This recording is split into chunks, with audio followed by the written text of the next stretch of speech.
Richard Montañez adalah satu dari 9 anak dari pasangan Meksiko bernama Faco Montañez dan Concha Montañez. Tumbuh di lingkungan serba kekurangan, hal ini menjadikan Richard harus sudah mulai bekerja semenjak dirinya kecil. Walaupun begitu, Richard kecil mempunyai ketertarikan besar dalam dunia mekanik, khususnya bongkar-membongkar benda elektronik. Namun hal itu sangat tidak disukai ayahnya, karena yang ada, Richard lebih sering merusaknya.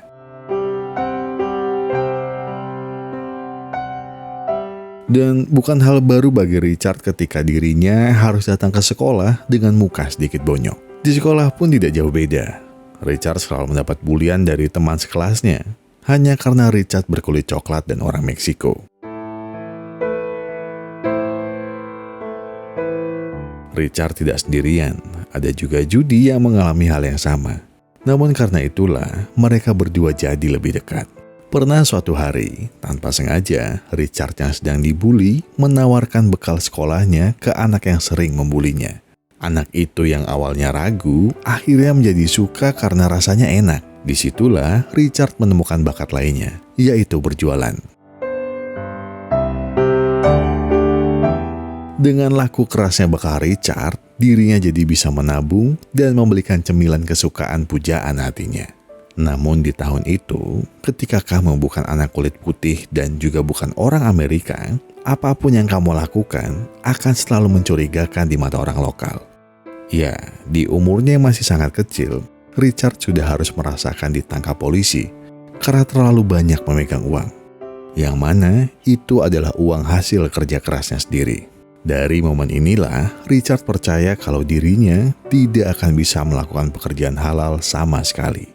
Karena itu, Richard dewasa lebih memilih menjadi gangster bersama cinta sejatinya, Judy. Richard memutuskan untuk putus sekolah dan lebih memilih menjadi gangster. Pada masa-masa itulah, Richard merasakan dirinya bisa melakukan apa saja. Bisnis jual beli rumputnya berjalan mulus. Anggota geng pun sangat loyal kepada Richard, dan Richard sudah menganggapnya seperti keluarga.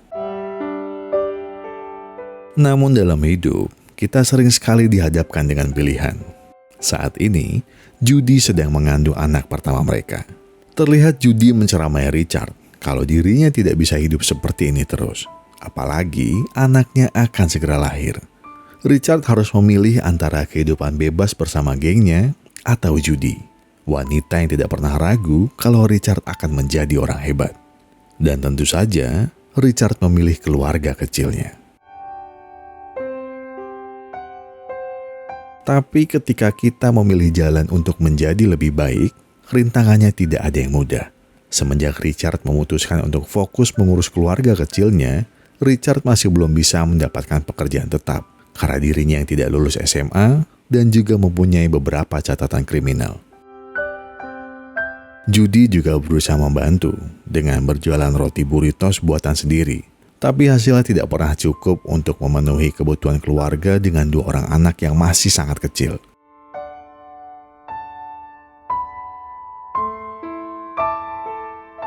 Saking miskinnya, anaknya yang bayi sering sekali diberi susu yang sudah dicampur air agar jadinya lebih banyak.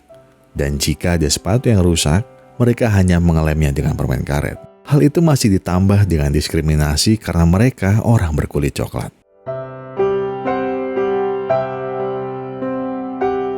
Richard yang pasrah karena tidak diterima kerja, akhirnya mengunjungi ayahnya, berharap mendapat bantuan untuk mendapatkan pekerjaan. Namun yang ada, Richard malah mendapat ceramah dan juga lilin untuk berdoa.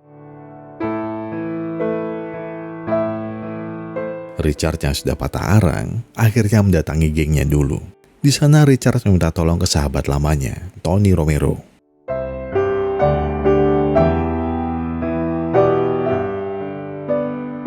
Semenjak kepergian Richard, Tony lah yang bertanggung jawab mengurus geng tersebut. Tony sedikit tidak senang dengan kedatangan Richard yang datang karena butuh. Namun Richard bilang kalau sekarang dia sudah punya anak. Dia tidak ingin meminjam uang, tapi hanya meminta pekerjaan. Tony yang mengerti perasaan Richard pun berkata kalau besok cobalah datang ke Frito-Lay, sebuah pabrik pembuat ciki seperti Cheetos dan lainnya.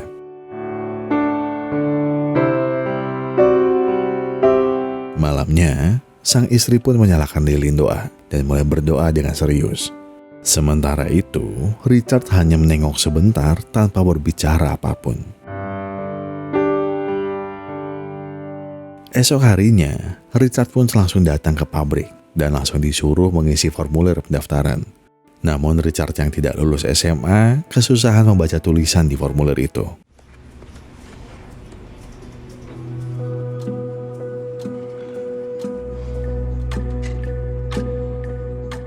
Dengan sedikit malu, Richard meminta izin untuk mengisinya di rumah. Dan ibu administrasi ini sepertinya mengerti dan mengizinkannya. Di rumah, Richard yang kesusahan merasa malu karena tidak bisa membaca dan mengerti apa arti tulisan di formulir tersebut. Judy yang melihat suaminya kesusahan akhirnya datang membantu dan berkata kalau Richard tidak usah malu meminta tolong karena Judy tidak pernah malu dengan segala kekurangan Richard. Esoknya, Richard mendapat kesempatan untuk wawancara kerja.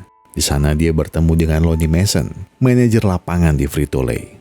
Lonnie sudah membaca formulir pendaftaran milik Richard dan langsung tahu kalau Richard berbohong soal pendidikan terakhirnya karena Richard penulis sekolah yang sama dengan Lonnie dan Lonnie tidak pernah melihat Richard sama sekali.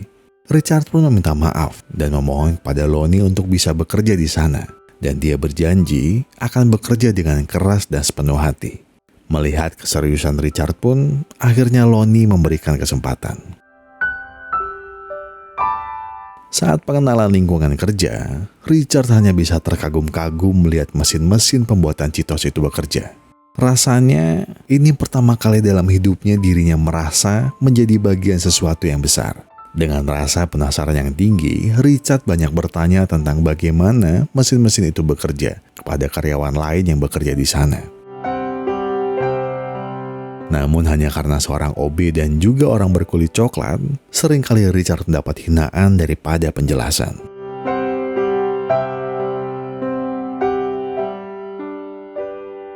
Richard pernah mendapat teguran langsung dari Tony. Dia berkata kalau Richard jangan pernah sekali-sekali mengganggu orang-orang yang jabatannya lebih tinggi dari dirinya. Karena tidak mudah bagi orang seperti mereka untuk mendapatkan pekerjaan di luar sana. Namun Richard yang berkamuan keras tidak mau menyerah. Mungkin sekarang dia hanya tukang pel. Tapi suatu saat nanti dia pasti bisa merangkak ke atas dan menjadi orang besar.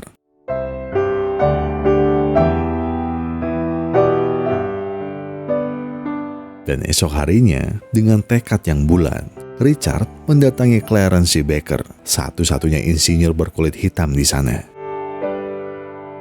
Baker sudah bekerja lebih dari 10 tahun, namun tidak pernah sekalipun dia naik jabatan, biarpun dirinya adalah insinyur terpintar di sana.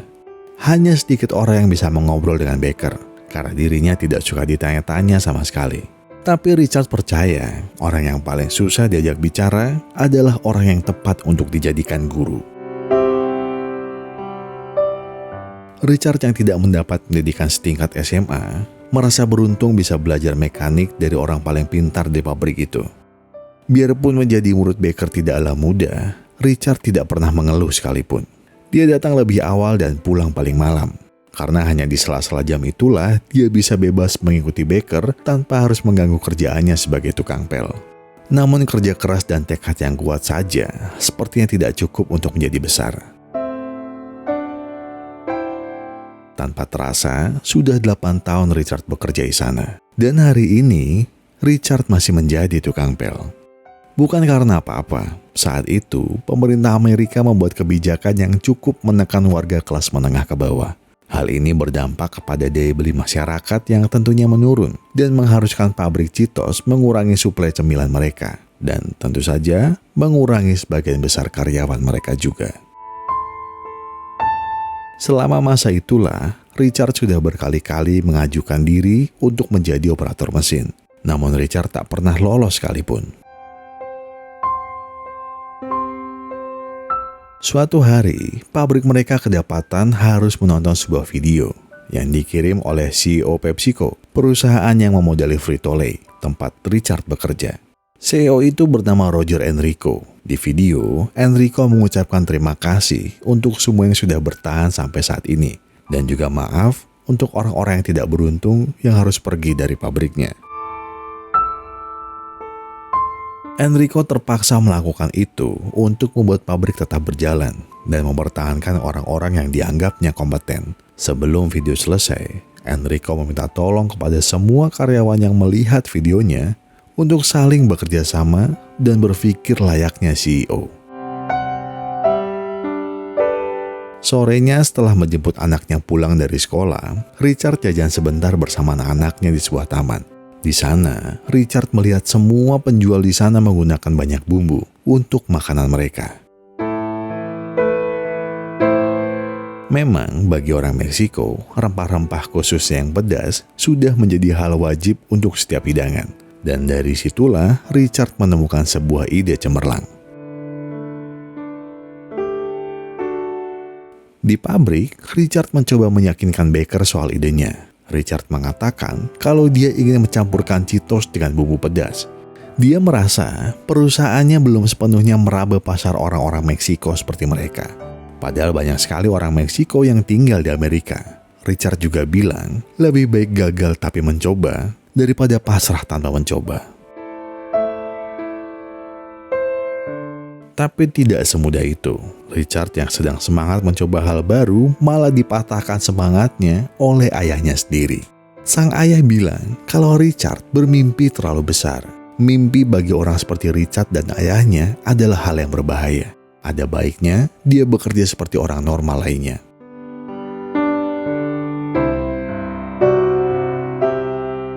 Richard yang hampir berkelahi dengan ayahnya langsung dipisah oleh istrinya dan langsung mengajaknya pulang. Go guys, get in the car. To be the best, you had to get the best. Homegrown, baby. Hey, babe! I found some Mueritos. Chale, man. That salsa would have made the devil. Except their ingredients came in test tubes and syringes. Maltodextrin. In our DNA. You gotta turn the bowl. Just shake it. It's not sticking. It's gotta come. Yes. Montañez. Good. Richard dan keluarganya pun mencoba semua racikan bumbu yang mereka tahu. Mereka yakin kalau mereka tidak akan kalah dengan para ilmuwan yang menggunakan cara lebih modern. Dan Richard juga percaya kalau rasa sesungguhnya ada dari dalam diri mereka.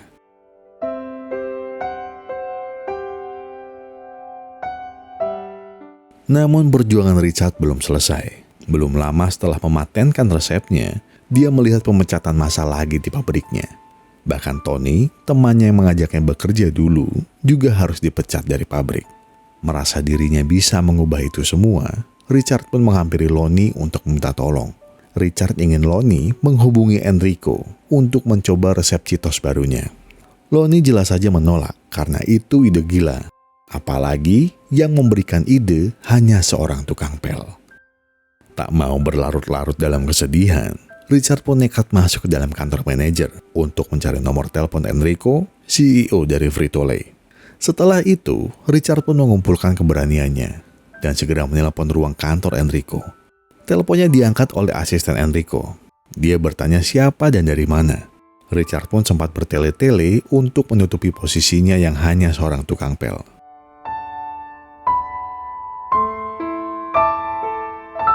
Tapi entah ada angin apa, sang asisten Enrico berkata untuk tunggu sebentar sampai akhirnya... Hello, Richard. This is Roger. Mr. Rico, I'm Mexican. I'm proud of it. And there's a lot of us in this. So I thought, why don't I make my own spicy slurry? Kesempatan itu tidak Richard sia-siakan. Richard menceritakan bagaimana awalnya dia menemukan ide itu. Hal itu tercetus ketika dia melihat kalau rasa yang Cheetos berikan terlalu biasa bagi kaumnya. Maka dari itu dia berinisiatif untuk membuat rasa Cheetos yang cocok dengan lidahnya. Dan ternyata lingkungannya sangat cocok dengan rasa Cheetos buatannya. Dia juga menambahkan kalau dia melakukan ini sesuai video yang dikirim Enrico. Berpikirlah layaknya CEO. Enrico pun tertegun saat mengetahui kalau videonya ditonton oleh seorang tukang pel. Yang mana itu berhasil mendorong orang seperti Richard untuk berinovasi di tengah keruhnya keadaan perusahaan waktu itu.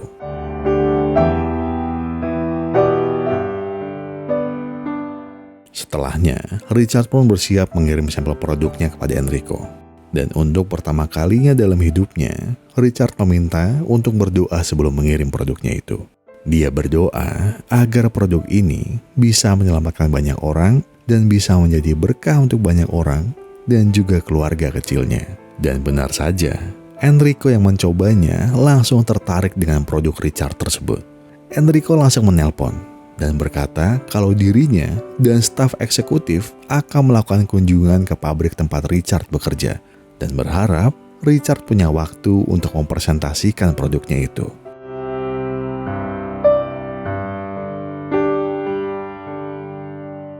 Produk Richard ini jelas membuat geger semua jajaran eksekutif PepsiCo.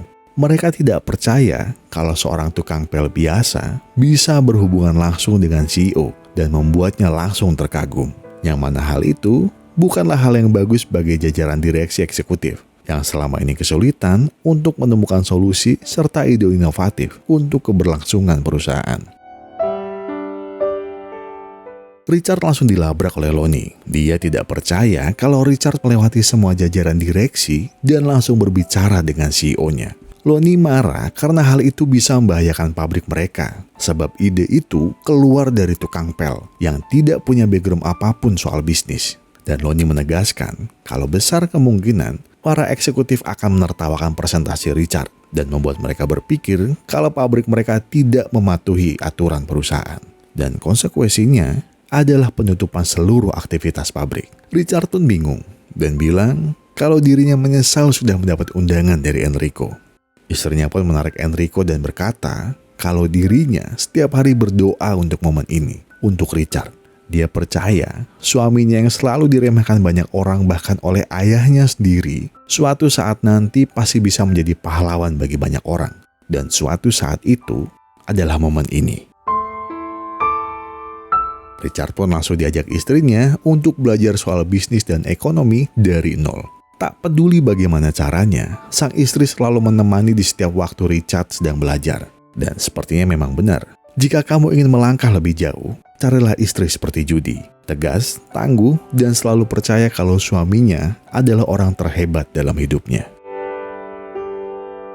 Hari itu, terlihat Richard sedang dipakaikan dasi oleh ayahnya. Canggung rasanya, tapi sang ayah terus terlihat tegas sambil menatap anak laki-lakinya yang sekarang terlihat sangat dewasa. Dengan lirih, sang ayah meminta maaf untuk semua hal buruk yang dia lakukan kepada Richard. Maaf karena tidak pernah ada saat Richard membutuhkannya. Maaf karena tidak pernah memberikan yang terbaik untuk anak laki-laki kebanggaannya. Dan maaf karena tidak menjadi ayah yang baik. Sekarang pergilah nak, beritahu dunia seberapa tangguh dirimu.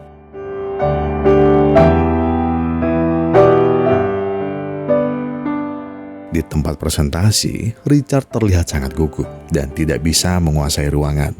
Richard terbata-bata dalam menyampaikan isi presentasinya. Sampai pada akhirnya, Richard menaruh kertas catatannya. Namun ternyata, Richard malah jadi lebih luas dalam berbicara. Di sana dia menyampaikan kalau orang-orang kaumnya sudah merasa bosan dengan Cheetos sekarang dan ingin rasa yang mengingatkan mereka dengan tempat asal mereka, dengan rumah mereka. Salah satu eksekutif pun bertanya, berapa market share dari orang-orang kaumnya Richard? Richard yang tidak tahu arti dari market share pun langsung membentangkan tangannya dan berkata, segini, selebar tangan ini. Jawaban itu jelas membuat tertawa para eksekutif dan itu menunjukkan seberapa tidak mengertinya Richard dengan hal yang dia bicarakan. Namun hanya satu orang yang tidak tertawa, yaitu Enrico.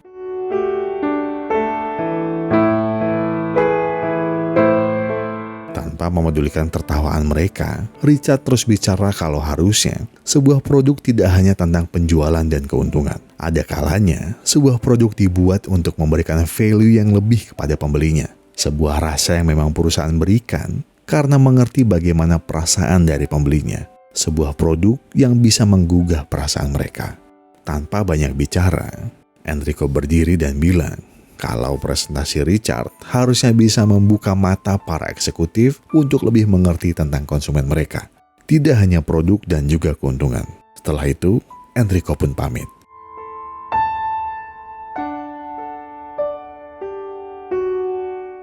Dan akhirnya, sebanyak 5.000 bungkus Cheetos dengan bumbu kreasi Richard pun diberikan kesempatan untuk dijual.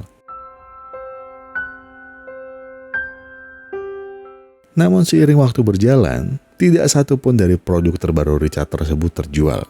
Dan hal ini membuat eksekutif memutuskan untuk menghentikan produksinya.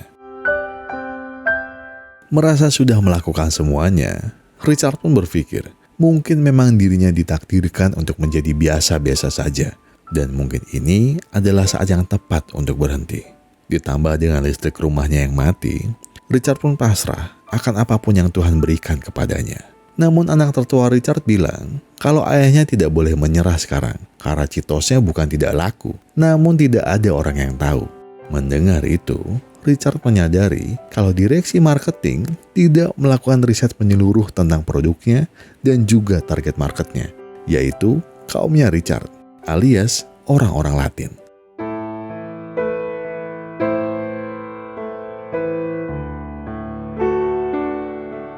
Dari situlah Richard memutuskan untuk melakukannya dengan cara gangster, yang mereka sebut guerrilla marketing. 100 sales in a day. They move product like G's.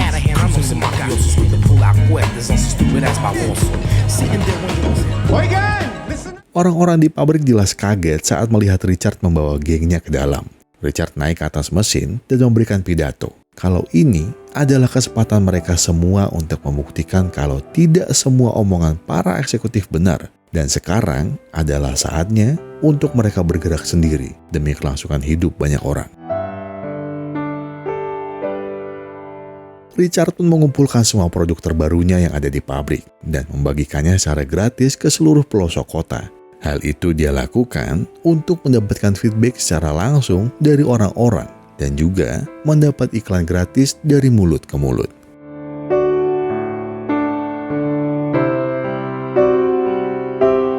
Benar saja, produk terbaru Richard menjadi incaran banyak orang. Jajaran eksekutif yang mengatakan produknya gagal pun mendapat ceramah panjang dari Enrico. Dan Richard langsung mendapat ACC dari Enrico untuk memproduksi 5 juta bungkus Cheetos Flaming Hot.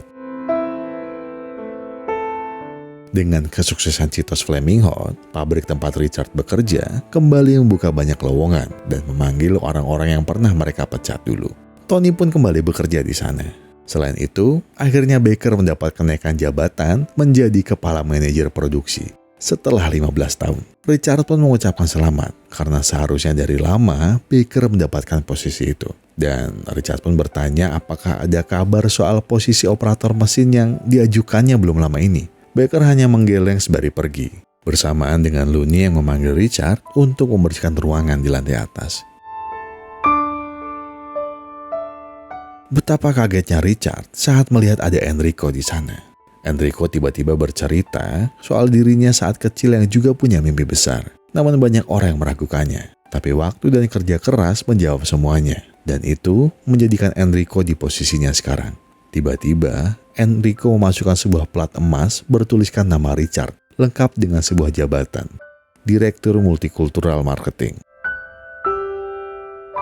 Enrico bilang bahwa Richard sudah bekerja keras dan waktu sudah membuktikan seberapa serius Richard dalam mengejar mimpinya. Sekarang yang Richard butuhkan adalah orang yang tepat dan Enrico percaya kalau Richard adalah orang yang tepat yang selama ini perusahaan butuhkan dari lama.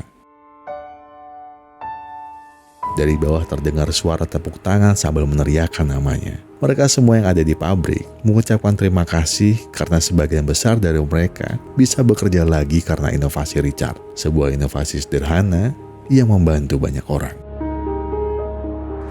Richard Montañez, seorang tukang pel dan juga seorang mantan gangster yang terlahir dari keluarga miskin, yang selalu mendapat bully di sekolah dan juga diremehkan oleh banyak orang. Hari ini, akhirnya, Richard mendapatkan apa yang sudah Tuhan takdirkan untuk dirinya. Hey Jude, it's me.